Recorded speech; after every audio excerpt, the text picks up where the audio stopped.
Hey guys, welcome back to my YouTube channel. ಇವತ್ತಿನ special churumuri. Churumuri ಅಂದ್ರೆ ಯಾರಿಗೆ ಇಷ್ಟ ಇಲ್ಲ ಹೇಳಿ?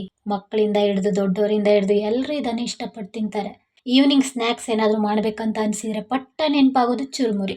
ಕೇವಲ 5 ನಿಂದ 10 ನಿಮಿಷ ಆಗತ್ತೆ ಇದನ್ನ ರೆಡಿ ಮಾಡ್ಕೊಳ್ಳಿಕ್ಕೆ ಅಷ್ಟೇ. ಸೊ ವಿಡಿಯೋನ ಸ್ಟಾರ್ಟ್ ಮಾಡೋಕ್ಕಿಂತ ಮೊದಲು ಯಾರ್ಯಾರು ನಮ್ಮ ಚಾನಲ್ ಅನ್ನ ಸಬ್ಸ್ಕ್ರೈಬ್ ಮಾಡ್ಕೊಂಡಿಲ್ಲೋ ಎಲ್ಲ ನಮ್ಮ ಚಾನಲ್ ಅನ್ನ ಸಬ್ಸ್ಕ್ರೈಬ್ ಮಾಡ್ಕೊಳ್ಳಿ. ಹಾಗೆ ವಿಡಿಯೋನ ನಿಮ್ಮ ಫ್ರೆಂಡ್ಸು ರಿಲೇಷನ್ಸು ಎಲ್ಲರಿಗೂ ಶೇರ್ ಮಾಡಿ. ಈ ರೆಸಿಪಿ ಇಷ್ಟ ಆದ್ರೆ ನೀವು ಟ್ರೈ ಮಾಡಿ ಹೇಗಿತ್ತಂತ ನನಗೆ ಫೀಡ್ಬ್ಯಾಕ್ ತಿಳಿಸಿ. ಈಗ ವಿಡಿಯೋ ಸ್ಟಾರ್ಟ್ ಮಾಡೋಣ.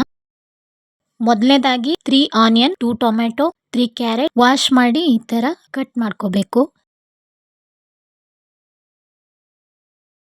ನಾನಿಲ್ಲಿ ಕಡಲೆಕಾಯಿಗೆ ಗರಂ ಮಸಾಲ ಸ್ವಲ್ಪ ಚಿಲ್ಲಿ ಪೌಡರ್, ಸ್ವಲ್ಪ ಉಪ್ಪು ಹಾಗೆ ಕರಿ ಲೀವ್ಸ್ ಹಾಕಿ ಚೆನ್ನಾಗಿ ಫ್ರೈ ಮಾಡ್ಕೋಬೇಕು ಎಣ್ಣೆಯಲ್ಲಿ. ತುಂಬಾ ಟೇಸ್ಟ್ ಆಗಿರುತ್ತೆ.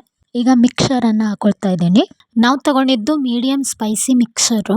ನೀವು ಸ್ಪೈಸಿ ಇಷ್ಟಪಡೋರಾದ್ರೆ ಸ್ಪೈಸಿ ಮಿಕ್ಸರ್ ಅನ್ನು ತಗೋಬಹುದು. ನಾನಿಲ್ಲಿ 4 ಜನಕ್ಕೆ ಮಾಡ್ಕೊತಾ ಇದ್ದೀನಿ. ಮೊದಲನೇದಾಗಿ ಕ್ಯಾರೆಟ್ ತುರಿಯನ್ನ ಹಾಕೊಳ್ತಾ ಇದ್ದೀನಿ. ಮಾವಿನಕಾಯಿ ತುರಿದಿದ್ದನ್ನ ಆ್ಯಡ್ ಮಾಡ್ತಾ ಇದ್ದೀನಿ. ಅದಕ್ಕೆ ಟೊಮ್ಯಾಟೊ, ಕೊತ್ತಂಬರಿ ಸೊಪ್ಪು, ಈರುಳ್ಳಿಯನ್ನ ಆ್ಯಡ್ ಮಾಡ್ತಾ ಇದ್ದೀನಿ. ಹಾಗೆ ರುಚಿಗೆ ತಕ್ಕಷ್ಟು ಉಪ್ಪನ್ನು ಆ್ಯಡ್ ಮಾಡ್ಕೋಬೇಕು. Chilli powder. ಈಗ ಹುರಿದಿಟ್ಕೊಂಡಿರುವಂತಹ ಕಡಲೆ ಬೀಜ ಮತ್ತು ಮಿಕ್ಸರ್ ಅನ್ನ ಆ್ಯಡ್ ಮಾಡ್ತಾ ಇದ್ದೀನಿ. ಚೆನ್ನಾಗಿ ಮಿಕ್ಸ್ ಮಾಡ್ಕೋಬೇಕು.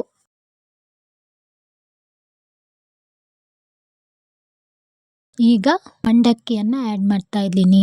ಅದ್ರ ಮೇಲೆ ಸ್ವಲ್ಪ ತೆಂಗಿನೆಣ್ಣೆಯನ್ನ ಆ್ಯಡ್ ಮಾಡ್ತಾ ಇದ್ದೀನಿ. ಮಂಡಕ್ಕಿ ಮೇಲೆ ತೆಂಗಿನೆಣ್ಣೆ ಆ್ಯಡ್ ಮಾಡ್ಕೋತಾ ಇದ್ದೀನಿ. ತೆಂಗಿನೆಣ್ಣೆ ಆ್ಯಡ್ ಮಾಡೋದ್ರಿಂದ ಮಂಡಕ್ಕಿ ಬೇಗ ಸಾಫ್ಟ್ ಆಗಲ್ಲ. ಮಸಾಲಾ ಚುರುಮುರಿ ರೆಡಿ.